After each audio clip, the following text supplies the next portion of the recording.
I'm just cool.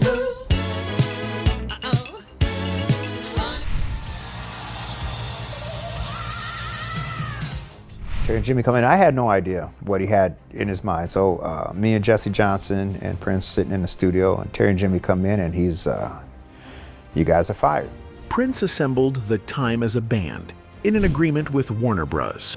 But according to rumors allegedly confirmed by Morris Day behind the scenes, he was locked in a secret feud with the group.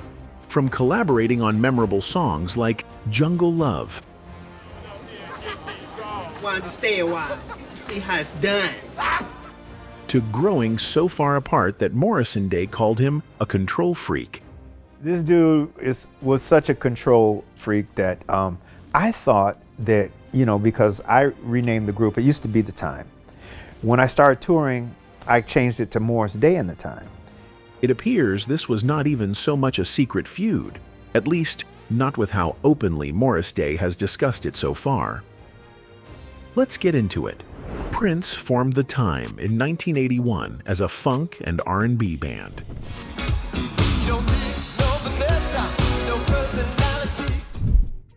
It looked like a real band, but Prince controlled everything. He wrote the songs, produced the albums, and recorded most of the music himself. The band members did not have much say. Sometimes, Prince used fake names like Jamie Starr so people wouldn't know he was behind the music. Morris Day was the lead singer, but he and the other members felt like they were just employees. They played the songs and performed live, but Prince made all the big decisions. The Time became popular with songs like Jungle Love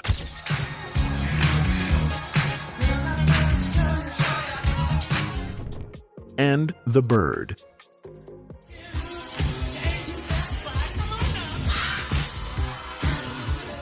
People loved their music and energy, but the band members were not happy. They felt they did not get enough credit or money. Jimmy Jam and Terry Lewis, two members of the band, wanted to create their own music, but Prince did not allow it. They felt frustrated because their names were on the albums, but they had little control over the music.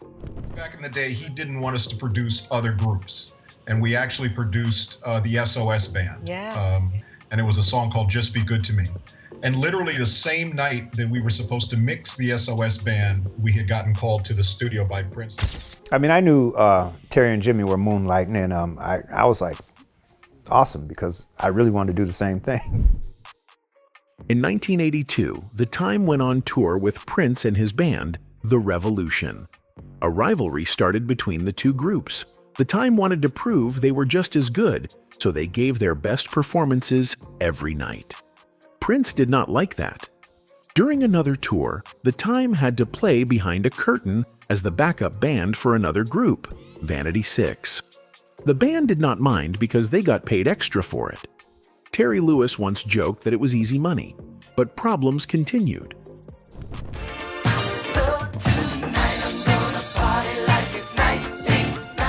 So Prince was on tour with his band, The Time. They were part of the 1999 Triple Threat Tour, which also featured Vanity 6, another group Prince had created. The Time was full of talented musicians. The band played funky, energetic music, and fans loved their live performances. Two members of The Time, Jimmy Jam and Terry Lewis, were not only great musicians, but also skilled producers. They had started working on music for other artists. They helped make hits for groups like the SOS Band and Climax. Their work was getting noticed, and they were becoming very busy with outside projects. I mean, I knew Terry and Jimmy were moonlighting, and I was like, awesome, because I really wanted to do the same thing. One night, something unexpected happened. Jimmy Jam and Terry Lewis had traveled to another city to work on a production project. They would have gotten away with it, you know, but this particular show we had in Atlanta, they got snowed in somewhere. They missed the show, and that was pretty much the beginning of the end. While they were there, a snowstorm hit. The bad weather made it impossible for them to return in time for a concert. They missed the show, and Prince was not happy about it. Prince had high expectations. He wanted his band members to be fully committed. Missing a concert was a serious issue in his eyes. He expected loyalty and dedication above everything else. Back in the day, he didn't want us to produce other groups. And we actually produced the SOS band. Yeah. And it was a song called Just Be Good to Me. And literally the same night that we were supposed to mix the SOS band, we had gotten called to the studio by Prince. A few days later, Prince called a meeting. The band was in the studio working on their next album, Ice Cream Castle. Prince was in control of everything related to the band. He watched over every detail, from the music to the performances. He wanted to make sure his musicians were focused only on his projects. When Jimmy Jam and Terry Lewis arrived at the meeting, Prince didn't waste any time. He looked at them and said, "You guys are fired." Just like that, they were out of the band. Prince called them in for a meeting. We were cutting Ice Cream Castles at the time, and Terry and Jimmy come in. I had no idea what he had in his mind. So me and Jesse Johnson and Prince sitting in the studio, and Terry and Jimmy come in, and he's, "You guys are fired." Morris Day, the lead singer of the time, and Jesse Johnson, the band's guitarist, were in the room during the meeting. They didn't say anything. They just listened as Prince made his decision. For them, it was a tough moment. Jesse Johnson later admitted he didn't like how members kept getting replaced. He wanted stability in the band, but he knew Prince had the final say. There was nothing he or Morris Day could do about it. The decision had been made. Morris Day later explained that even though he was the lead singer, he had no real control over the band. The Time was part of Prince's production company, which meant Prince made all the big decisions. If Prince wanted someone gone, there was no argument. Morris had to accept it, even if he disagreed. Prince later claimed he didn't fire Jimmy Jam and Terry Lewis himself. In a 1985 interview, he said Morris Day asked him for advice about what to do, and he simply gave his opinion. But other people who were there said that wasn't true. They believed the final decision came from Prince.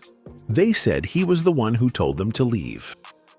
Years later, Jimmy Jam talked about what happened. He said Prince kicked them out without hesitation. He also believed Prince was worried they would share the Time's sound with other artists. But Jimmy Jam disagreed with that idea. He said the music he and Terry Lewis produced later sounded nothing like the Time. He respected the band too much to copy their style. He and Terry wanted to create something different. And Prince, surprise, surprise, fired you. I say surprise, surprise, because he's fired everybody at some point in time. After Jimmy Jam and Terry Lewis were fired, the Time kept going. They continued working on music that night. They recorded a song called Chili Sauce, which at that time was still called Proposition 17. The session lasted all night, from 10 p.m. to 6 a.m. the next morning. But the energy in the band had changed. Some members felt like things would never be the same again. We kind of said, well, what are we going to do now? And we said, well, I guess we'll go mix the SOS band record. That record ended up being a #1 record for us and kind of started our production career. For many, this was the beginning of the end for the Time. Morris Day later admitted he lost the feeling of being in his favorite band. He knew something special was gone. Over time, more members left. It became clear that the Time was no longer the same band it used to be. By the time Prince was working on Purple Rain, the Time had a completely new lineup. Purple rain, purple rain. The version of the band that appeared in the movie was not the same as before. Jimmy Jam and Terry Lewis were gone. Monty Moyer, another original member, had also left. They were replaced by new musicians. The band continued making music, but the spirit of the original group had faded. Even though they were fired, Jimmy Jam and Terry Lewis did not let it stop them. Instead of feeling defeated, they focused on their production careers. They worked hard and became two of the most successful producers in music history. They helped create huge hits for artists like Janet Jackson, New Edition, and Mariah Carey. They won Grammy Awards and built a legacy that lasted for decades. And the producer of the year is Jimmy Jam and Terry Lewis. Looking back, some people believe Prince may have made a mistake letting them go. The Time had been a great band with Jimmy Jam and Terry Lewis in it. Their contributions were important, but at the same time, their departure allowed them to reach their full potential.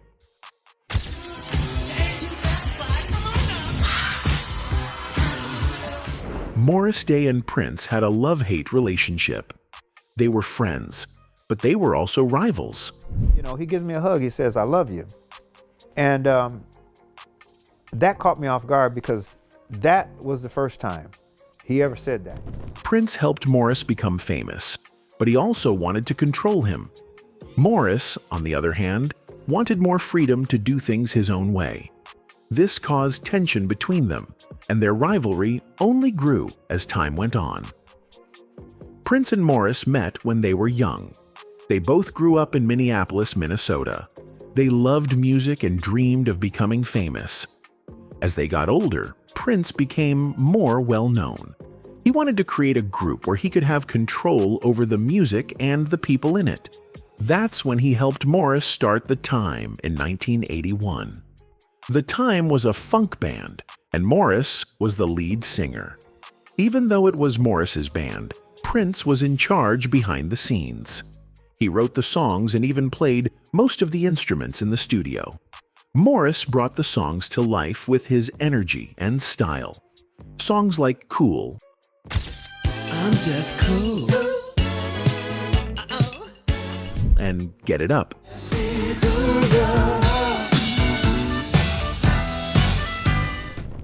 became popular, and people loved The Time.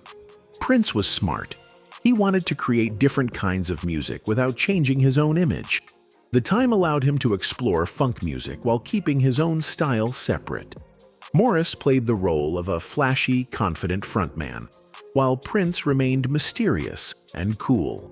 It worked well, and both of them benefited from it. But Morris started to feel frustrated. He wanted more control over the band's music. He didn't like that Prince made all the big decisions. He wanted The Time to be his own, not just another part of Prince's empire. The rivalry between them grew stronger, especially when they worked on the movie Purple Rain in 1984. Well, understand why. See how it's done. Morris played a character in the movie who was Prince's enemy. The fights in the movie reflected their real-life tension. They had many arguments behind the scenes. Sometimes, things got so bad that they almost fought each other. They both wanted to be the best, and that made them competitive. Morris didn't want to be seen as just Prince's sidekick. He wanted to be a star in his own right.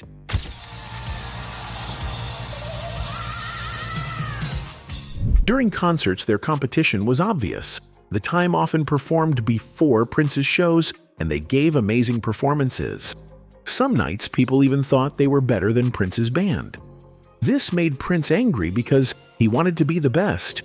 He started to push himself harder to make sure no one outshined him. Their concerts became a battle to see who could impress the crowd the most. But things got worse, and Morris decided to leave The Time in 1984. When we got together and decided as The Time that we were going to do a record, Terry and Jimmy wanted to do a record. And of course, Prince said, "No, you can't use the name." He was tired of being under Prince's control.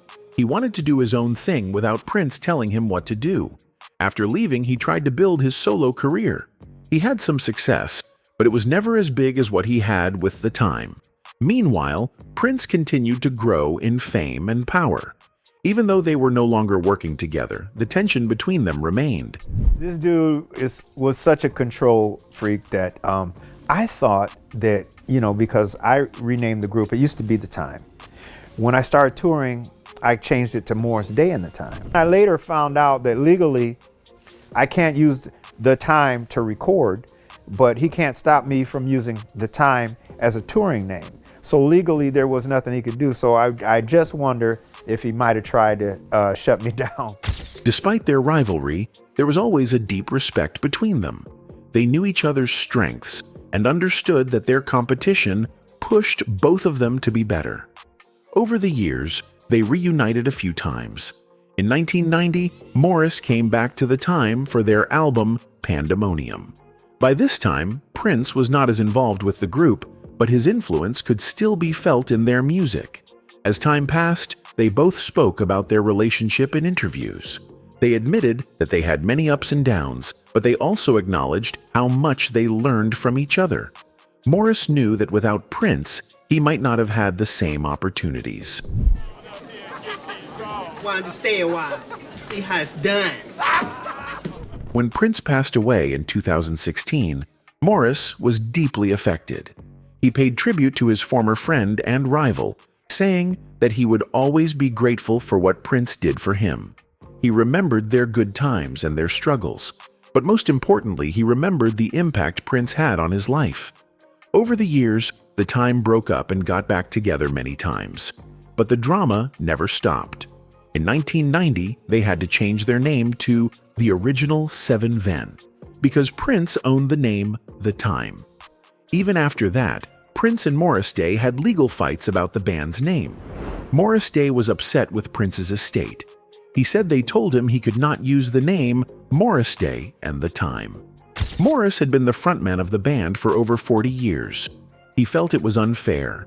He said he worked hard to build the band's name. When Prince was alive, he had no problem with Morris using it. Prince even invited him to perform many times using that name. But after Prince died, his estate wanted to change things. They said Morris could not use the name anymore. Morris was angry because it affected his career and income. He said he needed the name to make a living and support his family. Morris posted about this on social media. He said he gave 40 years of his life to the band. He said he put his heart and soul into the music. He believed it was wrong to take the name away from him now. Prince's estate responded. They said they were surprised by Morris's post. They thought they were having friendly talks about the name. They also said Morris was not telling the full truth. However, a letter from the estate's lawyer showed something else. The letter said that Morris had no right to use the name The Time. When we got together and decided as The Time that we were going to do a record, Terry and Jimmy wanted to do a record. And of course, Prince said, no, you can't use the name. The letter mentioned a contract from 1982. It said Prince's company owned the name. Morris had agreed to this back then. The estate said they wanted to solve the problem peacefully. They offered to let Morris use the name under a special agreement, but it seemed like they could not reach a deal. The estate was in a difficult situation. It was changing hands from Comerica Bank to Prince's family and a company called Primary Wave Music. The process was not finished yet. Some people supported Morris. Primary Wave said they did not agree with the estate's decision. They believed Morris should be allowed to use the name. They wanted Comerica Bank to change their mind. Another supporter, L. Londell McMillan, was also against the estate's decision. He said it was wrong to stop Morris from using the name. I mean, in the early days, Prince and Morris did most of the work on the band's albums. The Time had a unique style. They wore fancy suits and hats, looking like 1940s gangsters. They opened for Prince on 2 big tours in the early 1980s. Fans loved them so much that sometimes they got a better reaction than Prince. This caused problems. In some places, Prince took them off the tour. The rivalry between them was real. It even became part of the movie Purple Rain. The film made Prince a superstar.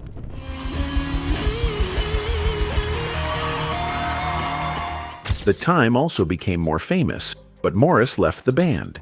He had a financial disagreement with Prince. After leaving, Morris started his solo career.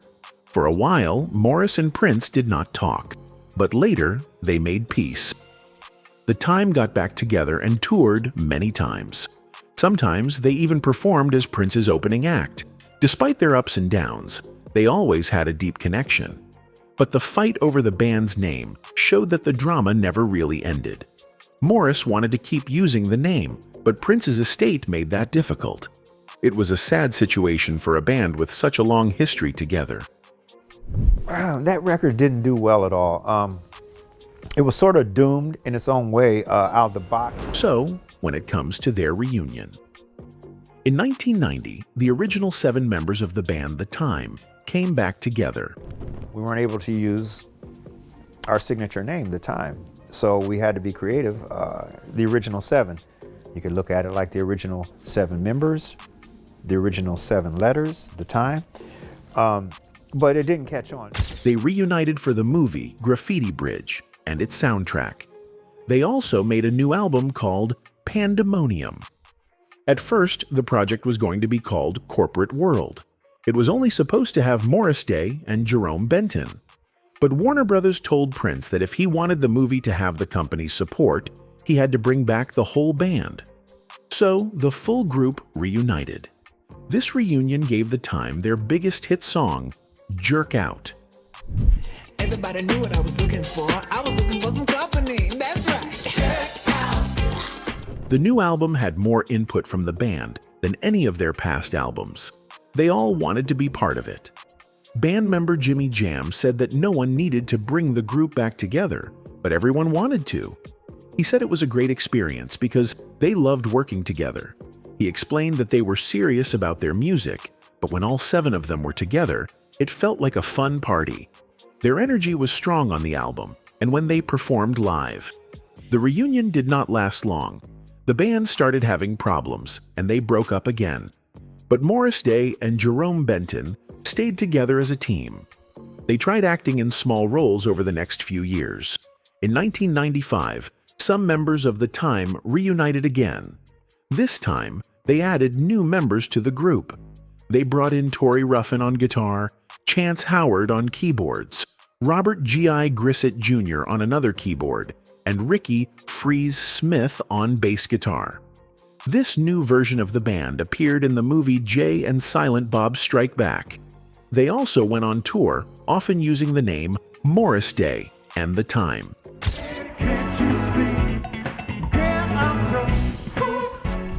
In the late 1990s, rumors spread that The Time had recorded a new album. It was supposed to be their 5th album, and they called it Old Dogs, New Tricks. But there were problems with production and working with Prince, so the album never came out. In 2004, an album was released under Morris Day's name. It was called It's About Time. It had some new songs by Morris, and also included live performances by The Time, with both new and old members. In 2008, The Time came back together again. They performed at the 50th Grammy Awards on February 10th, where they played a mix of their songs, including Jungle Love, alongside Rihanna. Later that year, in June and July, all the original members played several shows in Las Vegas at the Flamingo Hotel and Casino. In 2010, the original group performed again. On June 11th, they played at the Fox Theater in Detroit, Michigan. 2 days later, they performed in Minneapolis, their hometown. During this concert, they announced that they had almost finished a new album. 2011 was when the band changed its name to the Original 7. We weren't able to use our signature name, The Time, so we had to be creative. The original 7. You could look at it like the original 7 members, the original 7 letters, The Time, but it didn't catch on.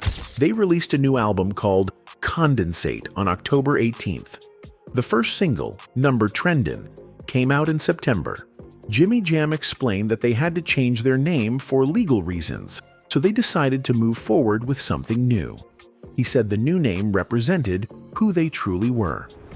On October 27, 2011, the original 7 Ven performed on The Tonight Show with Jay Leno. A few weeks later, on November 17th, they opened the Soul Train Music Awards in Atlanta, Georgia. The show was broadcast on November 27th.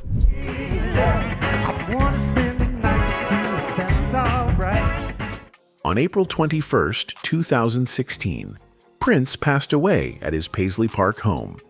The members of The Time honored him by paying tribute through live performances and messages on social media. Later that year, on June 24th and 25th, Morris Day and The Time played at a Prince tribute concert in London. The event was organized by the charity Autism Rocks, which Prince had supported in the past. Other artists at the event included CeeLo Green, Mark Ronson, and Larry Graham and Graham Central Station. On February 12, 2017, the original members of The Time performed at the Grammy Awards. They played 2 songs as part of a tribute to Prince. After their performance, Bruno Mars also paid tribute to Prince. The band has been honored with a star on the outside wall of First Avenue, a famous nightclub in Minneapolis. The venue was important in their career as they played there in 1981 and also appeared in the movie Purple Rain. The star recognizes artists who have made a big impact in the music world. A local journalist once said that receiving a star there is one of the greatest honors a musician can get in Minneapolis.